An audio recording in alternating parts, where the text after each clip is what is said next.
Now, in the age of COVID, life has changed for everybody. And it's changed also for people in the criminal fraternity. There are many things that are more difficult to do during this pandemic. One of them is launder money. But there are still dramatic feuds and there's still danger. In particular, the Kinahan gang and the people who are opposed to them are active, and they're nowhere more active than in our prison system. And we're joined now by Nicola Tallant, investigations editor of the Sunday World, to talk about recent developments where the guards have had some success. Nicola, there was a well-publicised raid that discovered a lot of stuff going into Mountjoy Prison.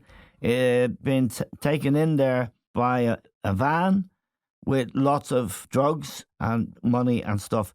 How is the Kinahan operation so active and so powerful even in the prison system? Well, really, Eamon, because there's so many of them in there. Yeah. There's 40 to 50 cartel-linked, Kinahan mob-linked members in Mountjoy alone, which is just a phenomenal amount. And, And they're in Portlaoise as well, aren't they? They are, Yeah. yeah. They're in the two prisons, but this was Mountjoy where this seizure was made there, where there's 40 to 50 of them, right? So that is a measure of the success of the guards over the last few years, and the crackdown on the mob that started following the Regency, really, when the political will and the money was given over to do so. So they're in for a variety of reasons. Some of them have been convicted and are serving life in prison for murders. Some of them are pending trial at the Special Criminal Court. Some of them are there for money laundering, for logistics reasons, and most of them are on fairly lengthy sentences. So, life in jail is such, but the likes of Daniel Kinahan always has to keep his people happy, his men happy. Yes. And really the maths are simple for him, because each one that's there, it puts him at risk of them flipping, basically, and speaking to the guards. So they have to be kept sweet. And this massive seizure, the biggest in the history of the prison service, and it was the prison service really behind the this find, although they are in constant contact with the Garda's Drugs and Organised Crime Bureau, and they were involved too in the seizure of all this cocaine. I mean, 170 grand worth of cocaine, steroids, phones, cannabis, tablets, SIM cards, alcohol, and a click and collect service with the names of the orders on them. I mean, and look, we understand, or if I read it correctly, that the driver of this van was not necessarily involved. A reputable supplier to the prison, who they were bringing in food stuff into the kitchen. The kitchen has been the traditional route for contraband always. Right. And this, look, there's thousands in the prison. So it's a huge operation every day to feed them 3 meals a day, etc. So there's a lot of stuff coming through that kitchen. It's like a mini port in a way. Yes. With stuff coming in and out. And this is a reputable firm that have been servicing the prison for a long time. They have premises in Dublin warehousing where they store what they're distributing. And the driver came in and the stuff was found in 2 boxes in a pallet, along with a load of product that was being brought in. It was disguised as sugar, sprinkled in coffee, by the way, to try and knock the sniffer dogs off. And the driver, while he was arrested and quizzed, it's understood he didn't know what was in the back of the van. So clearly the investigation is focusing on the fact that they got the contraband into the van, presumably somewhere between the warehousing and the jail. Yeah. And look, criminals are very crafty. And, yes, they're having problems with their money laundering, with their transportation at the moment, but they're very quick to change. They don't live in legal society where you know a mindset has to change before something else has to, or where legislation has to change. They just flip very quickly and can, you know, can find ways around things all the time. Um, so that's the situation. Now, look, the items, 170 grand would be on the street. They'd be Yes. worth. So it was an enormous amount, mainly of cocaine, and then there was 10,000 tablets, and there was there was cannabis, about 5 grand's worth of cannabis, and that in the prison landings is worth probably twice that, because this stuff is all contraband. Like a phone is worth a lot of money in a prison. Yes, and could you just explain to us how that works, Nicola? I mean, they, as you say, because it's so rare and because only certain prisoners can get their hands on it, it's real strong currency.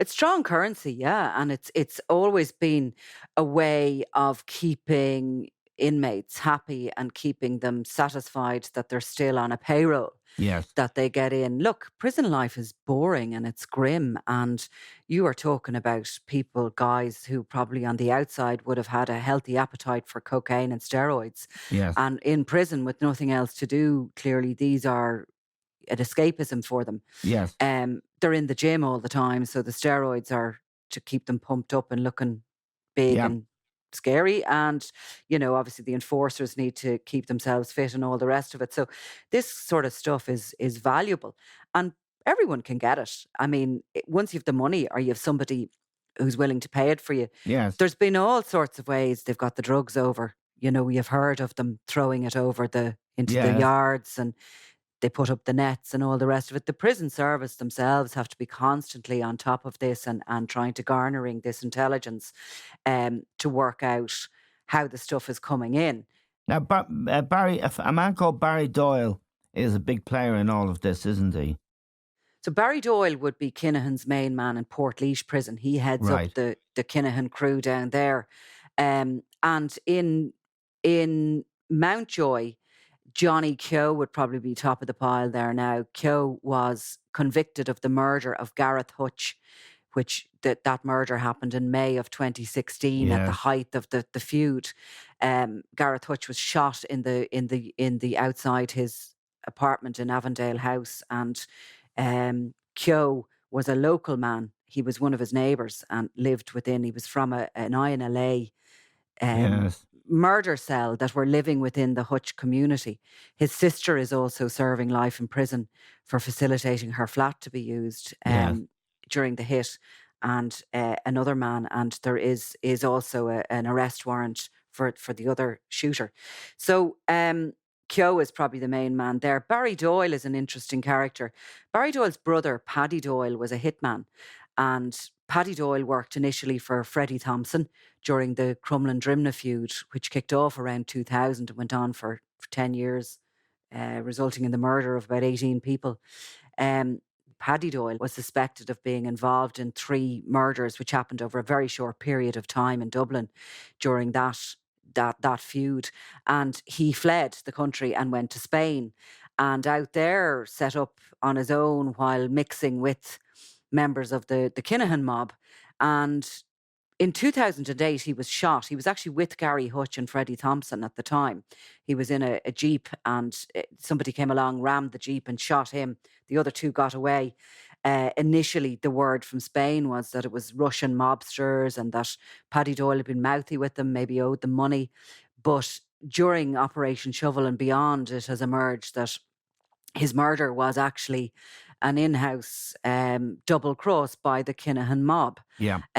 There's actually papers from an investigation in Spain that literally lists the murder as one of the suspected kills by the Kinahan mob over that period of time. So Barry Doyle, his brother, who was a kind of a sporty, guy with a future living in Dublin, Yeah. adored his brother, but he kind of was very upset, obviously, after his brother was murdered, and ended up in the arms of the Dundon mob down in Limerick who were very active at the time. They took him in and they filled him with cocaine and with hatred, and they set him out to murder a rival, but instead he killed that rugby player Shane Gagan. You remember Yes, him? That yes, was one it's of those. a terrible, Yeah, terrible tragedy. Yes, a total innocent in a case of mistaken identity. And Barry Doyle was the trigger man there, and that's what he's serving life in prison for.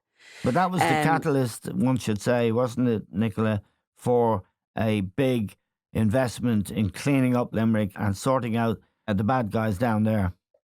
oh, most definitely. I Yes, mean, that was horrendous. That was a line in the sand that yes, that they crossed. Doyle, for some reason, has been convinced that his future lies within the Kinahan mob, despite the fact that, a lot of people know that his brother was killed by them. yes, I don't know. Does he know that and accept it, or has he been convinced otherwise? There's a lot of lies told within that world, and he doesn't really have many options when you're serving life in prison. You know, you do it on your own, or you do it with a group, a family of blood brothers. And yes, he has basically been appointed as the head of the Kinahans down in Portlaoise. Um, I think to kind of curry favour with him, to keep him in. Um, One way or another, his job is that all messages come through him. Any punishments to be doled out happen at his command, yes, and he says who gets what. So he also would have many of them who are in prison, lifers in particular, are actually facilitated with women uh, who become their kind of virtual girlfriends, and they'll go and see them in the prison, and they yes, too are actually on the payroll. yes. It's just How do all the to keep them happy.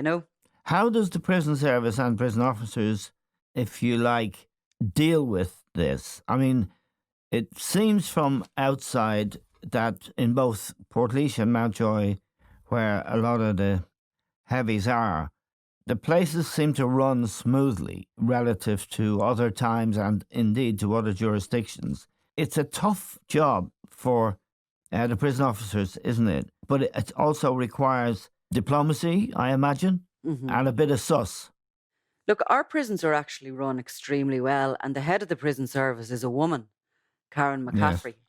Um, and interestingly, over COVID, I know they've had a few cases now, but they went a long period of they time did. without Yes, it in the prisons. I mean, it was admirable. yes, I personally would have had a full blown heart attack when that COVID started if I had been running prisons, because they're just an absolute ground where it could fester. I mean, you see in the States that there's yes, accusations they're nearly allowing it run through the prison service. But how do you keep prisoners apart? And how do like it's anyway, the prisons are run very well. The job of the prison service is to imprison. It's not to get involved in relationships or anything like that. So getting involved has to be about the running of the prison and nothing else. And sometimes they will break them up because they feel that they're trying to take over or they're getting too much control. Um, Actually, before the summer, there was a situation in Mountjoy where a number of Kinahan inmates they believed they were trying to stage a coup, actually through the kitchen area as well. But they believed they were trying to stage a coup and to take over the prison and demand more. Um, to free up. There's a lot of restrictions there because of COVID about visits and stuff like this. So they were getting a bit antsy about that. So they broke them up and they would transfer them around the different services, in Cork, or yes, sometimes the women are sent down to Limerick.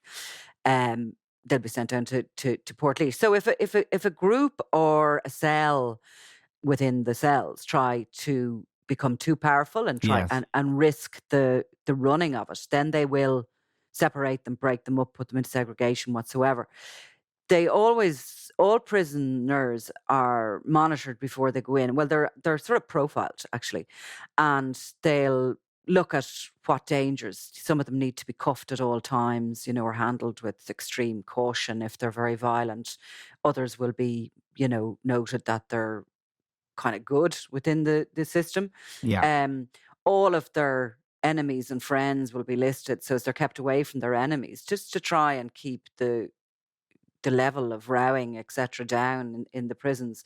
And you know, sometimes, and like what's happened in Mountjoy was once a Hutch stronghold, as was the landings in Portlaoise. But they have both been taken over by the Kinahan linked mobsters, and Right. the Hutch associates are no longer safe in Mountjoy. They've actually been transferred at all times to Wheatfield. They can't be held in Mountjoy. In fact, there was a Hutch associate that was in segregation complete in the medical unit and still wasn't deemed as being safe in Mountjoy. Such is the risk to them. Yes, I'd like to ask you about the monk, Gerry Hutch, and where he might be. But the idea of prison to most citizens is horror. It's a tragedy for a family. If someone does something and you are sent to prison, commits a crime that warrants a prison sentence, it's stigma for life. It's appalling. For career criminals, it's part of the job, isn't it? I mean, they accept it in a certain way. If you screw up, it goes wrong, you're going to do time. That is an occupational hazard. It's a different mindset, isn't it, to ordinary people in the community who are law-abiding. Oh, completely. And they do their time with their hands tied behind their back. They've no problem doing their time. Yeah. They're in there with all their mates. Yeah. And they just, it is part of life. It's expected. It's often a place where you make further contacts, where you develop your career opportunities. Especially when they're young, they'll meet older, more experienced criminals, and they can either latch onto them or meet them on the outside. There's a lot of relationships formed, business relationships. It's like going to university, maybe. Yeah, it is in a way, and business relationships are formed. It might be better than going to university. You learn something. Sorry, that's just a personal prejudice. Well, look, if you're in that world, yeah, definitely, there's no point in going to university. So, they do. They learn from each other, and they make contacts and make connections. A lot of them who are imprisoned abroad do really well, actually, because they make international contacts. Yes. So, in a way, they really don't mind going in, and they can just, they go to the gym, they get very fit. Some of them do read and that kind of thing, and some of them will become jailhouse lawyers or whatever, and they'll frustrate the legal system. Yeah, the stuff that was caught, or that was where they were apprehended on the way in with the gear, I take it that would be replaced pretty quickly. Because I imagine, as you said before, criminals are smart. They will soon replace that. And I would say more often than not, by a long shot, they get away with it and the stuff gets in. I mean, this is really, you don't read very often about stuff being intercepted by the authorities on its way into prison, do you? Well, not in such an organised fashion as this. With the names of those that and the packages all put together.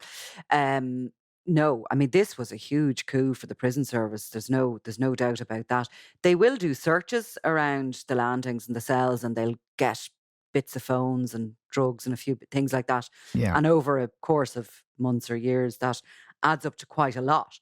But this is really super organised. This is before it is separated within the prison system. You know what I mean? This is like catching the mother load coming in. So this is extraordinary, and they can now go backwards and start looking at the MO and go back to where it was loaded on to that van and how that was done and who was doing that, and that opens up more investigations and more intelligence for how this is going on. I mean, catching this mother load as such is massive. Right. Now, the monk, Gerry Hutch, a renowned figure for many, many years, for almost 30 years, I would say, and, of course, mortal enemy of the Kinahans. Where is he, do we know?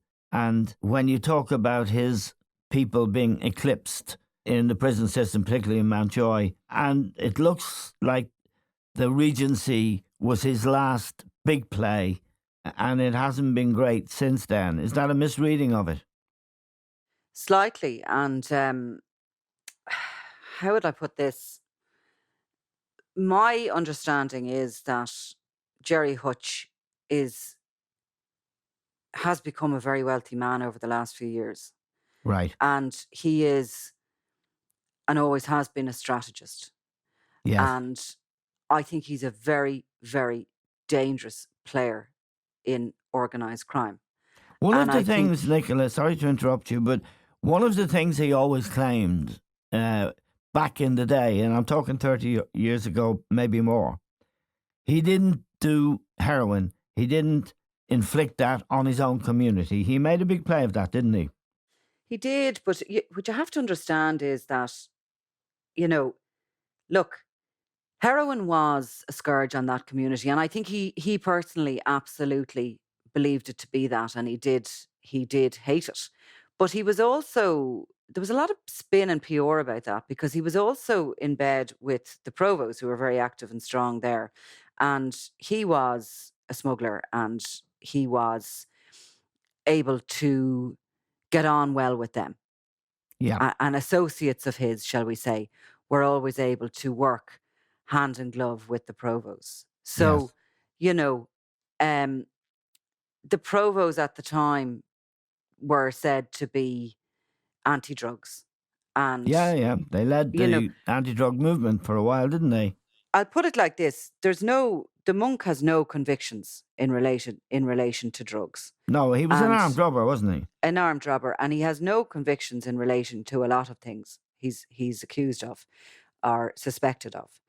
But he is one of the most senior figures in organised crime ever to have come out of Ireland. Yes. And he has been very successfully keeping his head down over the last, what are we into, 4 years since the Regency, coming up to 5 years since the Yes. Regency Hotel in February of 2021. It'll be 5 years. He's very successfully been able to stay in the background, keep his head down. But as I said to you, my understanding has always been that he is a strategist. He has patience. And when he does something, or when his associates do something, they do something spectacular. I think the end is nigh for Daniel Kinahan. And I think the next year is going to be very significant in the final push against his mob. And I'd say, if you and I are talking about that the monk knows that well, and he Yes. understands that scene, and he has, clocked up many more enemies than Daniel Kinahan. Kinahan may be the head of that snake, but, there were a number of people involved in murdering the monk's brother Yes. and in murdering other members of his family and Yes. two of his best friends. And those two best friends, Noel Kerwin and Noel Duggan, were innocents. They had Yes. nothing to do with the Kinahan mob. They had nothing to do with the row between Gerry Hutch and Daniel Kinahan. They were innocents in the same way as, Martin O'Rourke, the homeless man, and Trevor O'Neill, Yes. the tourist, were. Yes. So there's a lot of bad blood there, and there's a lot of people that will be on, his hate list, and that's just a Yeah, fact. I spoke to someone, a friend of mine who lives in that part of Dublin in the inner city, and he said the community will never, ever be the same again because of the hatred and suspicions and betrayals that were seeded in that community during this feud between Hutch and Kinahan. And indeed, the monk himself, I mean, in his own way, while he rejected drugs, he was a bit of a sort of a Pablo Escobar figure within that North Inner City community. He opened the Corinthians Boxing Club. He was a popular guy. He I mean, was, yeah. He sponsored a five-a-side football tournament there, which I had the honour, actually, of presenting the prize. He was there with his camera. But do you know what's hard to believe now? And I was only just remembering it the other day. He was at one year, he was voted sexiest man on Social and Personal. Can you believe that now, when you think about that now? And he went along to When I accept think the of some of his prize. rivals, I can believe it.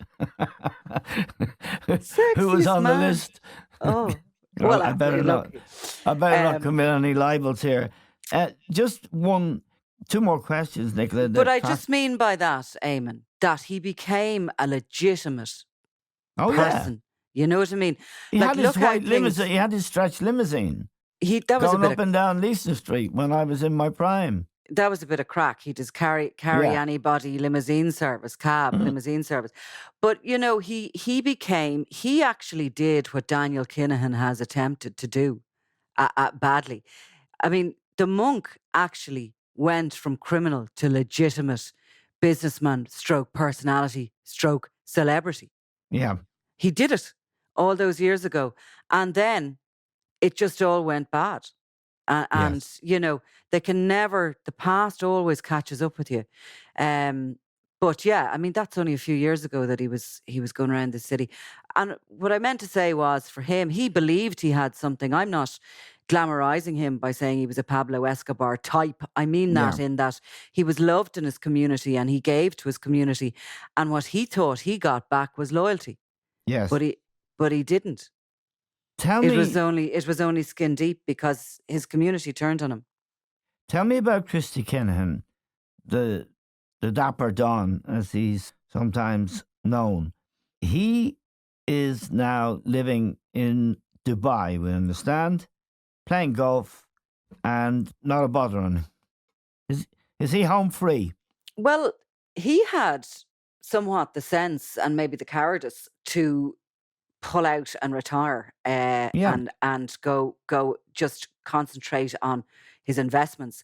Around the time his son, 2014, around the time his son was taking over and creating chaos.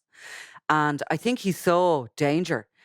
And I think he just did that. He went out to Dubai, he had made enough money, and there he is. It remains to be seen whether he will be caught up in any further investigations. He's been in and out of prison like a blue arse fly all his Yeah. life, Yeah. actually, in all territories. Every time he sort of tried to make enough money to escape, he was caught again and jailed again Yeah. between Belgium and Holland and Ireland here and everywhere. So Has the look, monk ever been in prison, incidentally? well, I think he walked out of jail in 1983, Right. and that was for some sort of an armed robbery, and hasn't been back since. Okay. Just before we let you go, Nicola, there's news coming through of John Gilligan. In fact, his sister, Gilligan, is, I understand, in prison from you. I understand that he's in prison in Spain on remand, but there has been some attack on his sister's house. Yeah, and the sister, who, from my knowledge, has nothing to do with crime at all, but there has been a number of shootings up around, and one last night, a second one around her house. Gilligan himself was attempting to set up a new supply line into Dublin, and the UK, and was arrested a couple of months ago in Spain, with drugs and a gun, which has transpired, as our Irish cops believed, not to be the one used for the Veronica Guerin murder. The Spanish were believing that they had got it. It would have been great if it was, but um, life is not so simple. Anyway, Gilligan himself is in custody in Spain. He's unlikely to even get an opportunity to look for bail for another 6 months. He's in a bad situation. He's been caught red-handed, and he's been done again. And he seems to have even more enemies back here. And it's understood that the shootings on his sister's house are a warning to him, Yeah. by some rival criminals in Clondalkin. He was trying to muscle in on territory there.